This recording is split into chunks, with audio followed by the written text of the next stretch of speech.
Those words of power forcefully knocked on the door to Hades.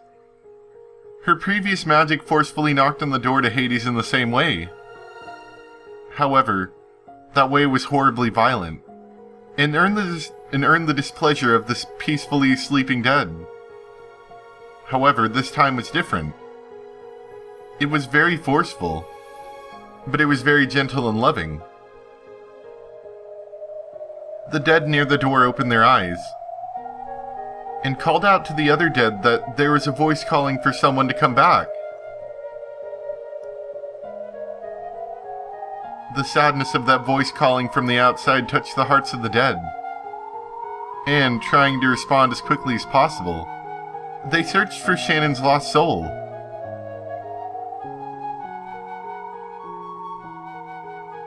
And then, they found it. They found the casket in which Shannon was peacefully sleeping. It was truly Shannon's soul, sleeping in the land of the dead. Inside the casket that was covered with rose flowers frozen with frost, she was sleeping in peace. The dead silently lifted that casket up. While at a glance it looked like a funeral march, it had the complete opposite meaning. It was solemn but filled with joy.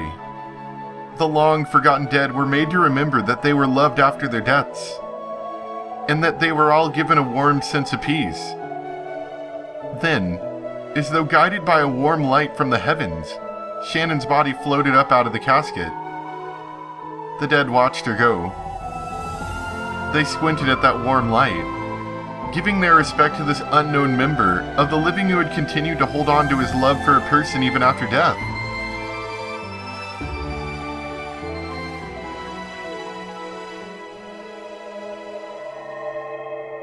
Shannon's body was sucked into the light in the heavens and began to disappear. In the jet-black darkness of the land of the dead, the faint flickering of gold butterflies could be seen. It reminded them of the gentle stars in the night sky, which they had long forgotten.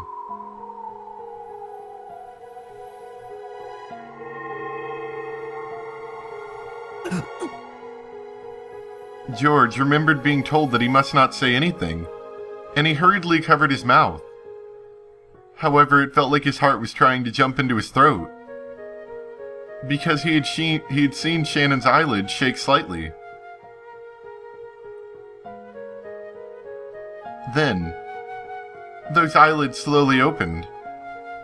Shannon's eyes were there, but they were still wrapped in the fog of the land of the dead. However, the human worlds, no. The lover's warmth which had called her soul back slowly dissolved that fog, and her eyes gradually regained their sparkle.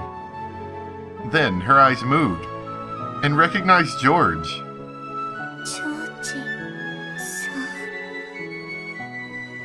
As her lips shook weakly, Shannon definitely said that. The words were very faint, so much that they normally wouldn't have reached his ears. However, George clearly heard them. He had heard the person of his thoughts, his fiancée, the one who he loved most, who should have been dead, call his name once again. Shano, 僕がわかるかい? ジョージさん、これは夢なの? いや、これは夢じゃないの。だからほら、つむっても覚めないよ。 As George said that, he softly pinched Shannon's cheek. It was how George had always responded in the past, when Shannon had been surprised by something and had asked if she was dreaming. When Shannon felt the warm touch of George's finger on her cheek, and when George realized that the warmth of a living person had already returned to his beloved person's cheek, they both cried. What words should a pair of lovers separated by death celebrate when they are reunited? The words of the human world are not enough to celebrate that. In short, they had no needs of the words of this world. George simply hugged Shannon, who was sitting up without talking. Shannon's strength was still feeble, and putting her arms around George's back took all she had. So George hugged her tightly to make up for that, to stop each other from going once more to a place the other's hand couldn't reach. They hugged each other very tightly, and yet very gently. On Shannon's fingers, which curled around George's back. On her ring finger. The engagement ring George had given her definitely shone. That strong sparkle definitely wasn't the only sparkle of a diamond. There definitely was a magical power that only the two lovers could possibly feel. It was because that strong light existed that they had been able to find her casket in the land of the dead. Beto understood. That ring, no. The feelings of the pair embodied in that ring were a miracle made real. In that moment, George had definitely used magic. Beto had done nothing more than help him along. The magic had a magical power that could only reside in those who knew of the importance of life, and trying their hardest. It was the power of a miracle, which the Endless Witch could not know, and that only limited power could give rise to. By now, she had no choice but to accept it. She had to accept that true magic, true magical power, exists in the place farthest away, where I skip text, from where she who called herself a great witch. 彼女が君を生き返らせてくれたんだ。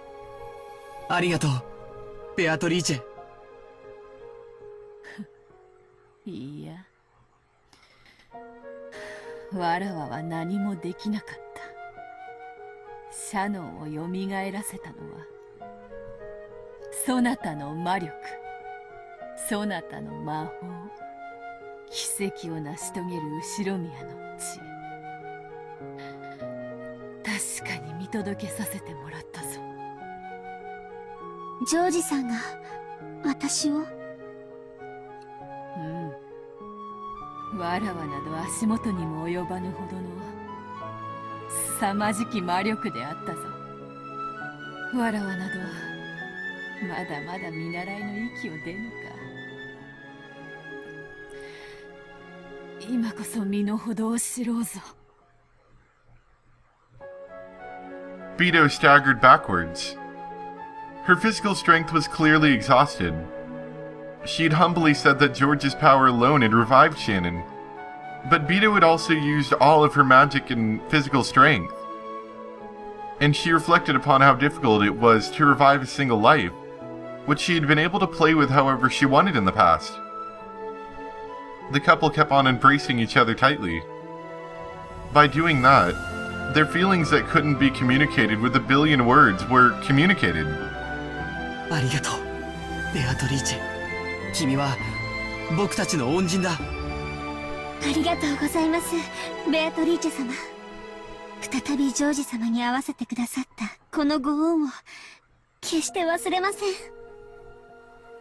よせよせ、愛し合う二人に感謝されては外道の極みと恐れられたわらわにはわらわのことは気にするな。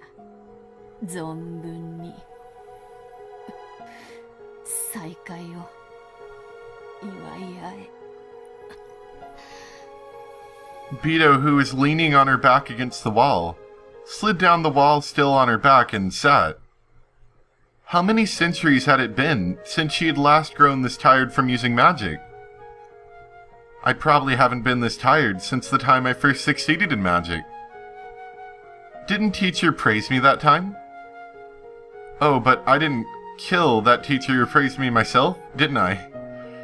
Don't be so naive, Beatrice.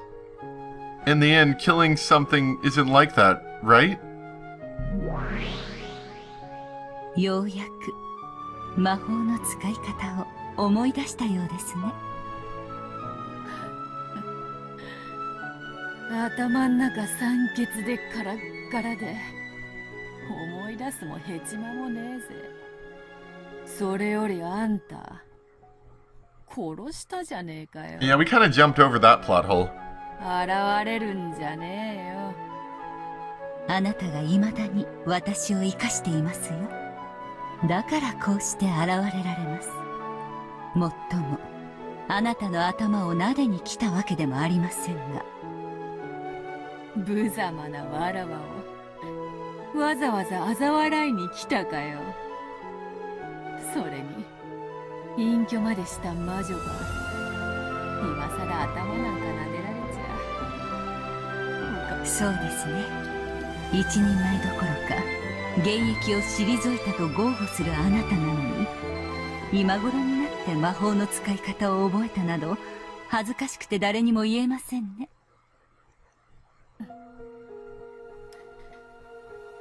だな。内緒にしてくれよ、お嬢様。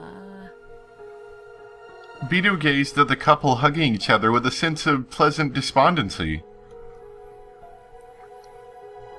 愛か。勝てねえな。45データ治療、射撃準備完了。 Oh. 選手選定装填。 Yeah, I 410射 I 撃。 kind of figured this was getting a little bit too happy for Umineko.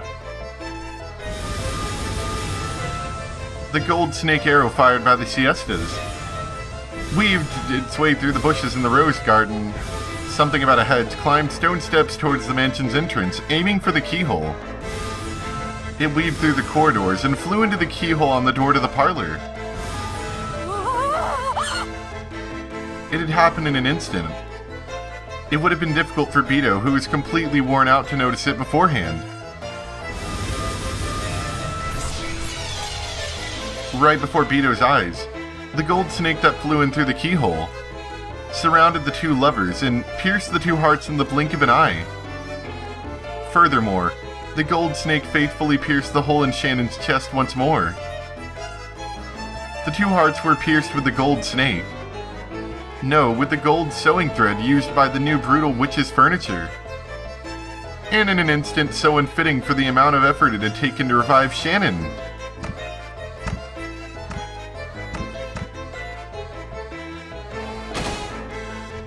In front of Beto's shocked eyes, the two fell over and landed on the floor.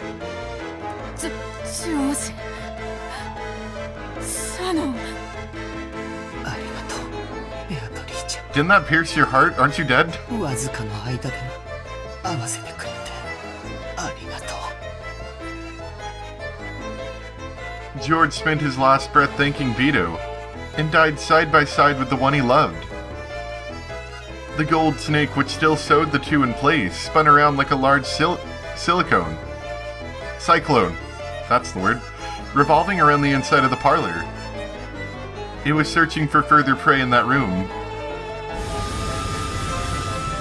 Then the tip of the snake met Beto's gaze. In that instant, Beto was prepared to die. At that time, Virgilia stood in front of her, the fingers of both her hands drawing a mark. In that instant, gold-colored gold leaf buried the inside of that parlor. It was like a blizzard of gold. ベアト、今のうちに逃げて。シエスタの黄金宮からは誰も逃れられない。410標的疾患。200魔法機回し。45了解。索敵変更、対人画像追尾方式。標的再補足。410へデータリンク。410データ受領。すっとろいに先代様。来て来て来て、着弾。 Prey that the Siesta Sisters' golden bow aimed at did not escape. It could not be blocked. No magical barrier could even dream of blocking it without being multi-layered. The weak point during the instant of confusion caused by Virgilia's deception magic was Beto's only chance to escape. And it was the only chance to make the sisters confuse Virgilia for Beto. As Virgilia spread her arms wide, blocking the way to her beloved disciple, the gold snake pierced straight through her heart. The snake, which had snuck in through the keyhole and had shot through George and Shannon, and had then shot through Virgilia in an instant, completely failed to notice as Beto escaped.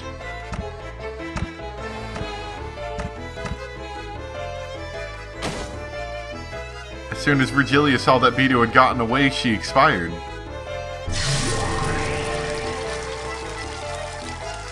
The strength left her body, and like gold dust drifting with the wind, her form was erased. Beto completely erased all traces of her magical power, became gold butterflies, and passed through the wall, escaping to the wind and rain outside.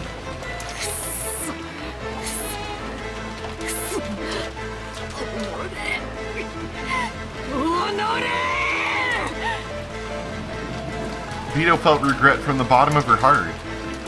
Why? Because she had been attacked by the new witch? Probably not. Of course, losing her teacher was also regrettable. And even more, Beto was enraged at the barbarism which had boorishly stolen the union between the two reunited lovers. Beto had poured out almost all of her magical power to reunite them. Even though the result had been a miracle, it had been such a short time before that gift had been stolen. Beto trembled at the barbarous cruelty which had ended it too fast. And it was also the true form of the actions that she had committed up until that point. So just as strongly as Beto hated the new witch, she looked at her previous self with disgust.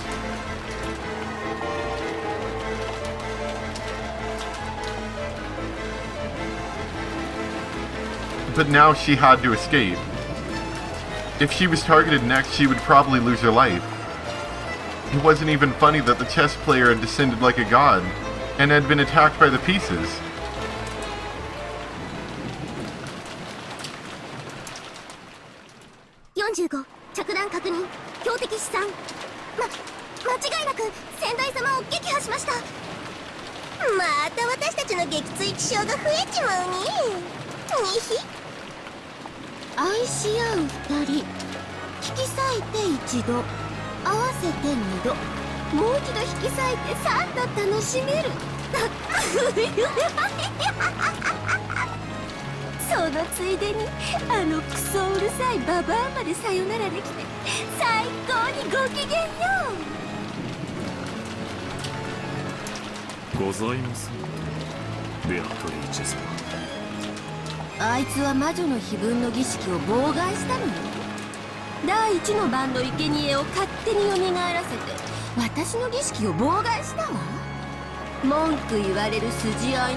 Telranove's just the slightest bit disgusted by her.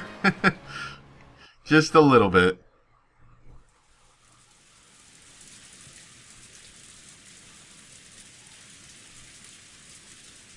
And we'll be returning back to the guest house again. What'd George do? Oh, is he talking to the kids? Yep. Yep, this is gonna get interesting, I'm sure. Because now she realizes that not only has George disappeared and not come back for a while, but that the adults are probably gone too. It's probably pretty bad, actually. I do like this music track. Anyway, I hope you guys enjoyed. Thanks for watching, and next time we'll get to watch the remaining humans squirm around and stuff, and Eva's probably going to freak out some more because she's extremely low on sleep and has a fever, and is going to be like, I have to watch everybody and stuff. So, thank you guys for watching, and I'll see you next time for some more Umineko. Bye!